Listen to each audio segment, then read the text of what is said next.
আসসালামু আলাইকুম রহমতুল্লাহি ওয়া বারাকাতুহু। 24 ঘন্টা বাংলাদেশের ডিজিটালে সবাইকে আমন্ত্রণ।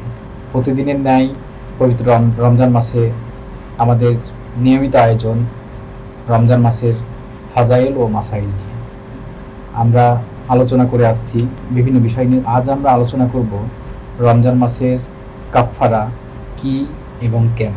আজ আমাদের আলোচক হিসেবে উপস্থিত আছেন মোহাম্মদ আব্দুল ওহাব, মুফতি ও মুহাদ্দিস, Shaikh Zakaria Islamic research centre, Dhaka. আমরা এখন চলে যাচ্ছি আমাদের আলোচকের কাছে। আসসালামু আলাইকুম ওয়া রাহমাতুল্লাহি ওয়া বারাকাতুহু। ইন্নাল হামদুলিল্লাহ ওয়াসসালাতু লিওয়ালিয়িহা আম্মা বা'দ। ফাআউযু বিল্লাহি মিনাশ শাইতানির রাজীম। বিসমিল্লাহির রহমানির রহিম। আইয়ামান মা'দুদাত ফামান কানা মিনকুম মারিদান আও আলা সাফারিন ফাইদ্দাতুন মিন আইয়ামিন উখর। সাদাকাল্লাহুল আলিয়্যুল আযীম। মুহতারাম হাজিরিন, সম্মানিত শ্রোতাবৃন্দ, আল্লাহ পাক রব্বুল আলামিনের অশেষ মেহেরবানি যে মহান রব্বুল আলামিন আমাদেরকে আজ 11তম রমজানের ইফতারের পূর্ব মুহূর্তে দিনই 2-4টি বিষয় কথা বলা এবং শোনার তৌফিক দান করছে, জন্য শুকরিয়া আদায় করি আলহামদুলিল্লাহ। সম্মানিত সুধী, আমরা রমজানের শুরু থেকেই রমজানের ফাজাইল ও মাসাইল নামক অনুষ্ঠানে ধারাবাহিক রমজানের বিভিন্ন বিষয় নিয়ে আমরা আলোচনা করে যাচ্ছি। এর ধারাবাহিকতায় আমাদের আজকে আলোচ্য বিষয় নির্ধারণ করা হয়েছে রমজানের কাফফারা। কাফফারা কি ও কেন, অর্থাৎ কাফফারা কখন ওয়াজিব হবে, কখন কাফফারা আদায় করতে হবে এবং কাফফারা কি আদায় করতে হবে, কোন জিনিস আদায় করলে কাফফারা আদায় হয়। তো এই বিষয়ে আলোচনা করার আগে আমরা একটা জিনিস রাসূল পাক সাল্লাল্লাহু আলাইহি সাল্লাম হাদিসে পাকের মধ্যে ইরশাদ ফরমান, মিশকাত শরীফের 1 নম্বর খণ্ড 177 নম্বর পৃষ্ঠায় রাসূল সাল্লাল্লাহু আলাইহি সাল্লাম বলেন, কোন ব্যক্তি যদি রমজানের রোজা না রেখে পরবর্তীতে সারা জীবনে সে রোজা পালন করে, তাহলে সে রমজানের রোজা পরিমাণ সওয়াব অর্জন করতে পারবে না। তাহলে এর থেকে আমরা কি বুঝলাম?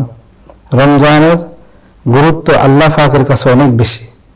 কেননা হাদিসে কুদসির মধ্যে আল্লাহ পাক রব্বুল আলামিন নিজে স্বয়ং বলেন, কুল্লু আমালি ইবনে আদম লাহু ইল্লা সিয়াম ফাইন্নাহু লি ওয়া আনা আজজি বিহি।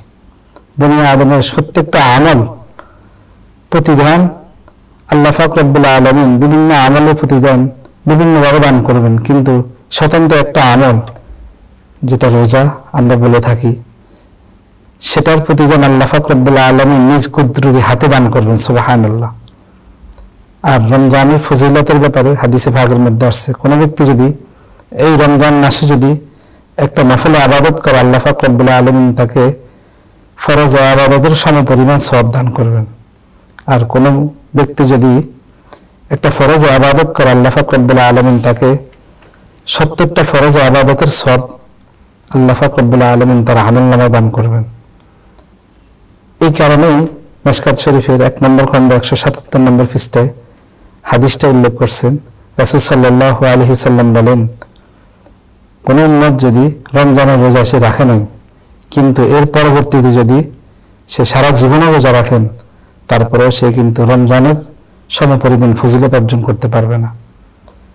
তারপরেও কোনো কারণবশত যদি আমাদের রমজানের রোজা আমরা স্বেচ্ছায় ভেঙে ফেলি, শয়তানের ধোঁকা পড়ি অথবা কারো পাল্লায় পড়ি, যদি আমরা দিনের বেলায় স্বেচ্ছায় পানাহার করি অথবা যৌন চাহিদা পূরণ করি, তাহলে আমার রমজানের রোজা ভেঙে যাবে।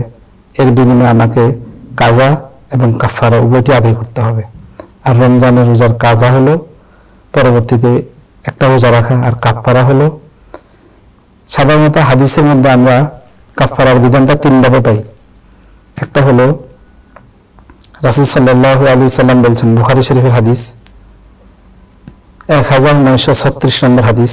দীর্ঘ হাদিসের মধ্যে রাসূল সাল্লাল্লাহু আলাইহি সাল্লাম যে সারসংক্ষেপটুকু সেখানে আলোচনা করছেন, এক জনক ব্যক্তি আসি রাসূল সাল্লাল্লাহু আলাইহি সাল্লামকে বললেন, ইয়া রাসূলুল্লাহ, আমি আমার দিনের বেলা আমি আমার স্ত্রীর সাথে মিলিত হয়েছি, এখন আমার কি অবস্থা হবে রোজা? তখন রাসূল সাল্লাল্লাহু আলাইহি সাল্লাম ওনাকে বলছেন 7টি রোজা লাগাতার আদায় করার জন্য। তাহলে আমরা কি পেলাম? রমজানে যদি কোনো ব্যক্তি স্বেচ্ছায় যে কারণে রোজা ভঙ্গ হয় এমন কোনো কাজ করে, তাহলে তাকে লাগাতার 60টি রোজা আদায় করতে হবে। এখন এমন কোনো যদি ব্যক্তি হয় যে একটি রোজা রাখতে পারে নাই, যার কারণে তাকে 60টি রাখতে হবে, এবার তার জন্য কষ্টসাধ্য। যদি অসুস্থ ব্যক্তি হয় অথবা দুর্বল ব্যক্তি হয়, তার জন্য 60টা রোজা লাগাতার রাখা কোনোভাবেই সম্ভব নয়। তাহলে ওই ব্যক্তির জন্য শরীয়তের মধ্যে ভিন্ন অপশন আছে, সে একটা গোলাম আজাদ করবে। যদি গোলাম আজাদের বিষয় না থাকে, যেমন আমাদের সমাজে বর্তমানে গোলাম বান্দির প্রথা নাই, এটা আমাদের সমাজ থেকে বিলুপ্ত হয়ে গিয়েছে। এই জন্য শরীয়তে তৃতীয় অপশন রেখেছে। তৃতীয় অপশন হলো সে ব্যক্তি 7 জন মিসকিনকে পেট ভরে খানা খাওয়াবেন 2 বেলা। তাহলে আমরা কি বুঝলাম? প্রথম অপশন হলো আমাদের বর্তমানে আমরা যদি শারীরিকভাবে সক্ষম হই, তাহলে আমাকে লাগাতার 60টি রোজা রাখতে হবে। এক্ষেত্রে আমাকে খেয়াল রাখতে হবে, কোনো কারণে যদি আমার আবার মাঝখানে একটা রোজা নষ্ট হয়ে যায়, তাহলে আবার পুনরায় আবার শুরু থেকে 60টি রোজা রাখতে হবে। এই ব্যাপারে শরীয়ত অনেক কঠোরতম বিধান রেখেছেন। তো এই জন্য আমরা এই জিনিসটা খেয়াল রাখবো।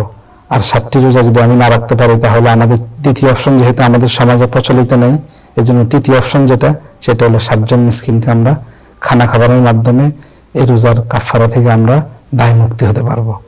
আল্লাহ পাক রব্বুল আলামিন আমাদেরকে বোঝার তৌফিক দান করুক। এবং রমজানের দিনের বেলা এমন কোনো কাজ যেন আল্লাহ পাক রব্বুল আলামিন আমাদের মাধ্যমে না সংগঠিত করেন, যার দ্বারা আমাদের উপর কাফারা ওয়াজিব হয়ে যায়। কারণ কাফারাটা অনেক বড় বোঝা হয়ে যাবে আমাদের উপর যদি এমন কোনো কাজ স্বেচ্ছায় করে ফেলে যার কারণে রোজা ভঙ্গ হয়ে যায়। এমন কোনো কাজ করা থেকে আল্লাহ পাক রব্বুল আলামিন আমাদেরকে বিরত রাখুন এবং তৌফিক দান করুন। আমিন। ধন্যবাদ আপনাকে হুজুর এত সুন্দর একটি আলোচনা করার জন্য। এই মুহূর্তে আমাদের কাছে বেশ কিছু প্রশ্ন এসে হাজির হয়েছে। আমাদের একজন মা জানতে চেয়েছেন, কাফারারত অবস্থায় যদি হায়েজ হয়, তো সেক্ষেত্রে বিধানটা কি তিনি জানতে চেয়েছেন। মাশাআল্লাহ, খুব গুরুত্বপূর্ণ এবং প্রয়োজনীয় প্রশ্ন। যে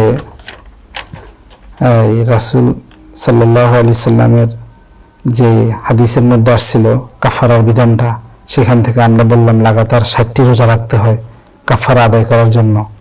কিন্তু যদি অসুস্থ ব্যক্তি কোনো পুরুষ ব্যক্তি হয়, তাহলে তার বিধানটাও আমরা আলোচনা করলাম যে তাকে অসুস্থতার কারণেও যদি একটা রোজা মাঝখানে ভেঙে যায়, তাহলে তাকে আবার 7টা রোজা রাখতে হবে লাগাতার।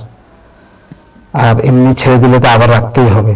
কিন্তু আপনি যে প্রশ্নটা অবতারণা করলেন যে কোনো মহিলা যদি কাফারা রোজা রাখতেছেন, ইতিমধ্যে আবার ওনার হাইজ চলে মাসিক চলে আসছেন, যে মাসিক যে অসুস্থতা হয় সেটা যদি শুরু হয়ে যায়, ওনাদের জন্য করণীয় কি? এক্ষেত্রে শরীয়তে ওনাদের জন্য কিছুটা শীতলতা রেখেছেন। কারণ আম্মাজানদের মাসিক যে অসুস্থতা, এটা হলো আল্লাহ তাআলার পক্ষ থেকে স্বাভাবিক ওনাদের একটা প্রক্রিয়া। এজন্য এখানে শরীয়ত আম্মাজানদেরকে মাযুর হিসেবে সাব্যস্ত করা হয়েছে।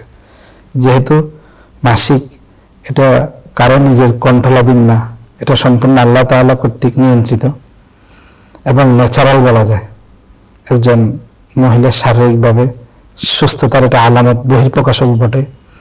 এই জন্য কোনো মহিলার যদি কাফারা রোজা আদায় করা অবস্থায় যদি মাসিক চালু হয়ে যায়, তাহলে যেই কদিন মাসিক থাকবে ওই কদিন উনি স্টপ রাখবেন। স্টপ থাকার পরে আবার উনি সুস্থ হয়ে গেছেন, সাথে সাথে উনি আবার যেখানে আসে ওনার শেষ হয়েছে, উদাহরণস্বরূপ 20টা রোজা শেষ হয়েছে, 21তম রোজার দিন ওনার মাসিক শুরু হয়ে গেছে, উনি 21তম রোজার দিন থেকে যে কদিন মাসিক থাকবে এই কদিন বাদ দিয়ে আবার 21 নম্বর রোজা থেকে শুরু করবেন।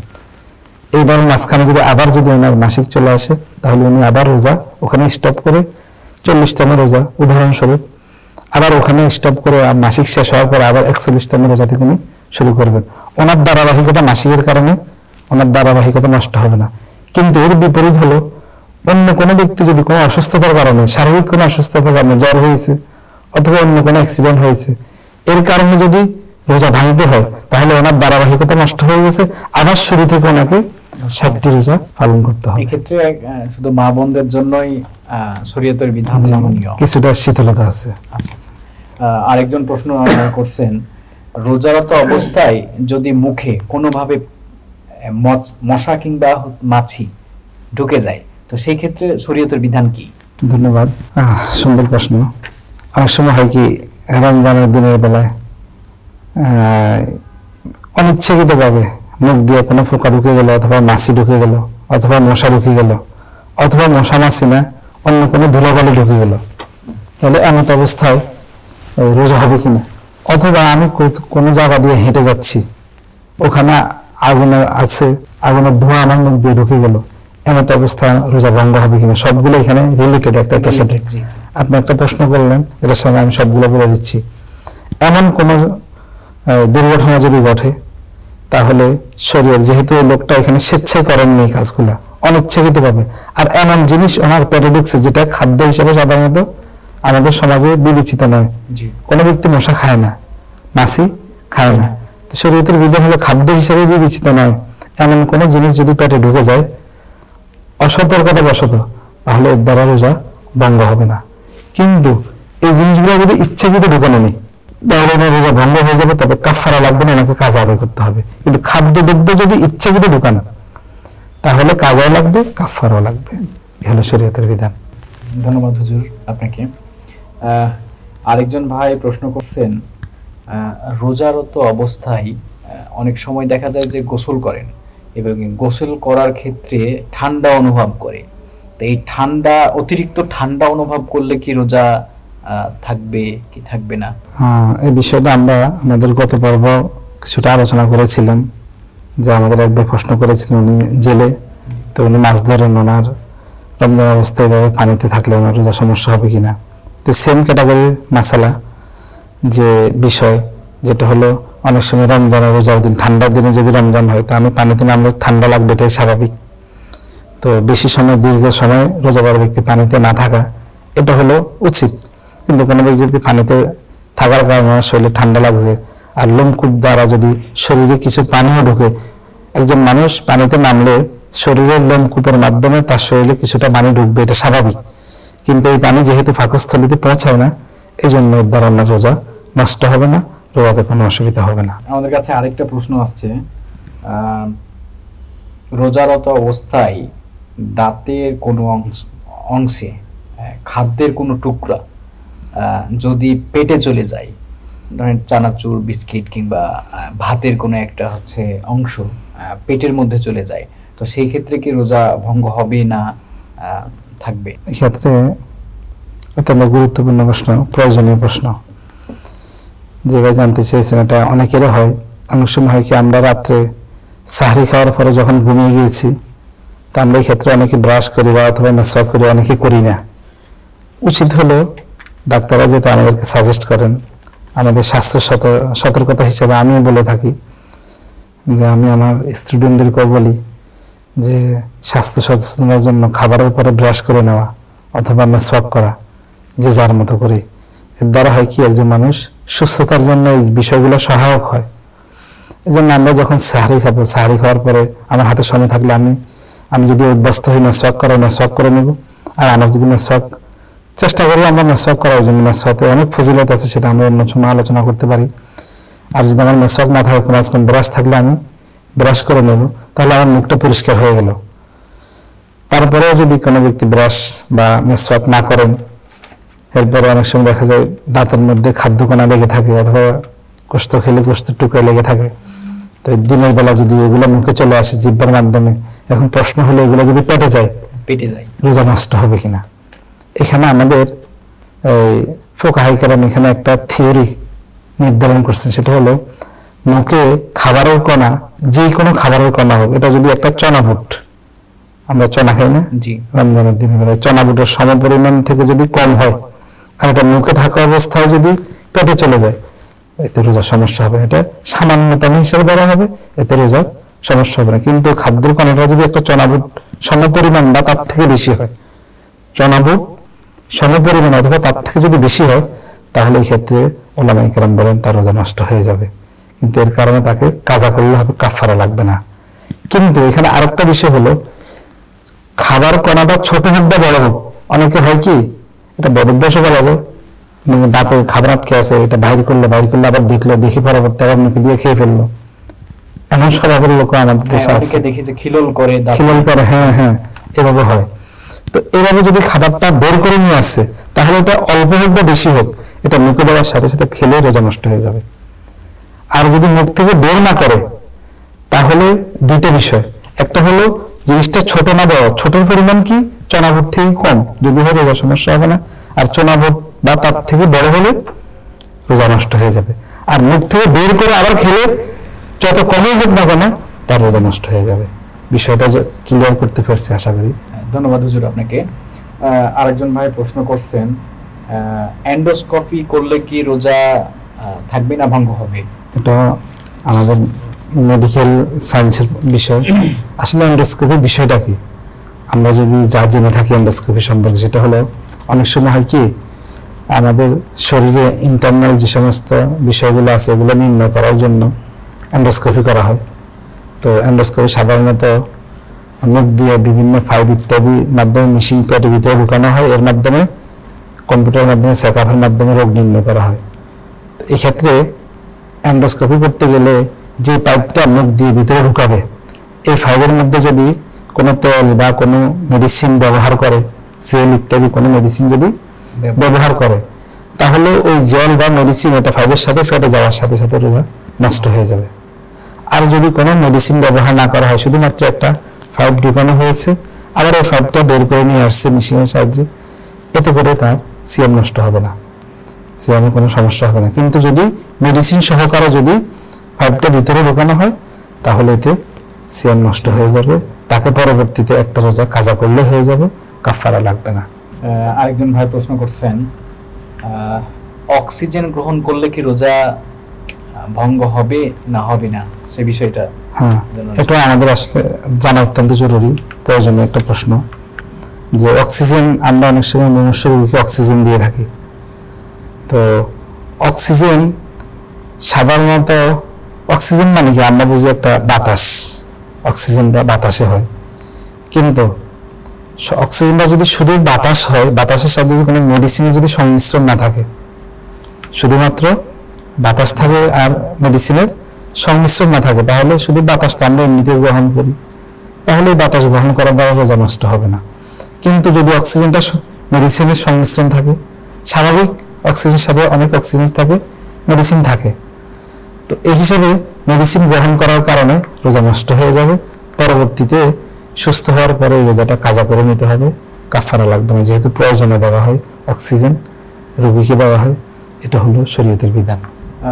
আরেকজন বোন আমাদের প্রশ্ন করছেন, এমআর করলে কি হচ্ছে রোজা থাকবে না থাকবে না? এমআর জি, বিষয়টা আসলে মেডিকেলের পরিভাষা, আমরা অনেকে বিষয়টা অনেকে বুঝি অনেকে বুঝি না। এমআর করে সাধারণত অনেক মায়েরা যদি কনসেপ্ট করে ফেলেন তাহলে দ্রুততম সময়ের ভিতরে 5 থেকে 8 সপ্তাহের ভিতরে গর্ভপাত নষ্ট করার জন্য অথবা মেন্স জারি করার জন্য, চালু করার জন্য যে প্রক্রিয়া, এই প্রক্রিয়াকে সাধারণত মেডিকেল পরিভাষায় এমআর বলে। তো এমআর এর মাধ্যমে রোজা নষ্ট হবে কি হবে না এই বিষয়টা সম্পূর্ণ নির্ভর করে এমআর করলে যদি মিন্স জারি হয়ে যায়, যেহেতু মিন্স গর্ভ ধারণ করার কারণে এমআর এর মাধ্যমে গর্ভ থেকে ভ্রূণটাকে নষ্ট করা হয়।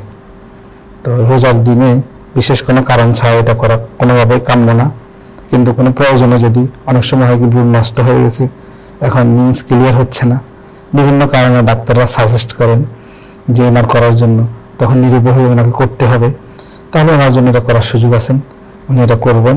কিন্তু করতে গেলে যেহেতু এমআর করার সাথে সাথে ওনার মিন্স জারি হয়ে গেছে, আর মিন্সের বিধান হলো কি মিন্স যদি চালু হয়ে যায় রোজা নষ্ট হয়ে যায়, তাহলে উনি এমআর করলে ওনার রোজা নষ্ট হয়ে যাবে।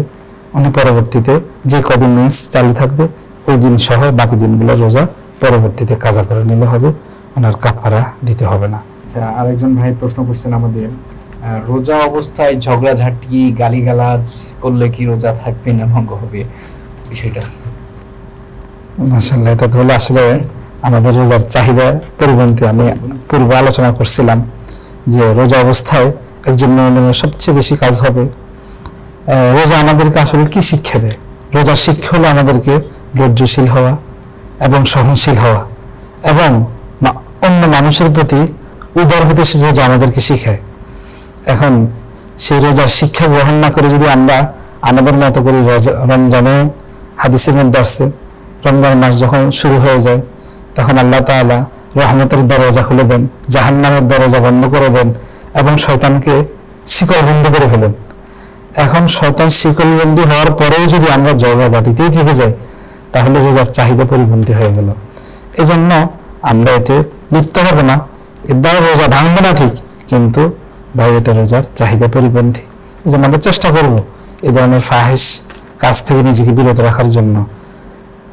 এখানে আমাদেরকে সম্পূরক প্রশ্ন অনেক ভাই বলে থাকেন যে আসলে রমজানে যদি বুখারী riwayat আসছেন আল্লাহ তাআলা শয়তানকে শিকলবন্দি করে ফেলেন, তাহলে আল্লাহ যদি শয়তানকে শিকলবন্দি করে ফেলেন তাহলে তো মানুষ দেখি শয়তানি করে, অনেক পাপ কাজ করে। তো এখানে এটা সুন্দর একটা উদাহরণ, প্রশ্নটা যৌক্তিক। এটা উদাহরণ হলো এমন, আসলে আমরা দেখি না যখন বিদ্যুৎ থাকে পাখা চলে, কিন্তু পাখাটা যখন আমরা বন্ধ করি সাথে সাথে কি বন্ধ হয় না, তার একটা রেস থাকে, রাইট। তো ঠিক তেমনি ভাবে শয়তান যে আমাদেরকে 11 মাস চালাইছে, শয়তানকে আল্লাহ তাআলা বন্ধ করছে ঠিক, কিন্তু শয়তানের রেসটা আমাদের থেকে এখনো যায়নি, কাটে নাই। ওটা ধাক্কা কিছু হলে আমরা দুষ্টামি করি, দুষ্টামি করার পরেও কিন্তু আমাদের মধ্যে একটা সতর্কতা কাজ করে, এই রমজান মাস এটা করা ঠিক হচ্ছে না। এটাই হলো মুমিনের ইমানের তাকাজা, ইমানের চাহিদা, যে মুমিন অন্যায় করবে কিন্তু তার অন্তরে তাকে সাথে সাথে এটা সংশোধন করবে যে আমার জন্য ঠিক হচ্ছে না, এটা ইমানের তাকাজা। কিন্তু এই জিনিসটা রমজান আমরা বেশি উপলব্ধি করতে পারি, রমজানের বাহিরে আমরা এটা ওভাবে উপলব্ধি করতে পারি না। এটা কেন? ওই হাদিসে আসছে আল্লাহ শয়তানকে বদ্ধ করে রাখেন। তো শয়তান বন্ধ করলে শয়তানি কেন করে না, অনেকে কেন করে? ওই রেসটা বাকি থাকে, যেটা বলছে। এই জন্য আমরা রমজানের শিক্ষা থেকে শিক্ষা নিয়ে আমি বলছিলাম বিগত পর্বে যে রমজানের সারাদিন রোজা রাখলাম, তেলাওয়াত করলাম, জিকির আজকার করলাম, তারপরে আবার তারাবির নামাজ, এটা এক ধরনের উন্নতির জন্য মিলিটারি ট্রেনিং।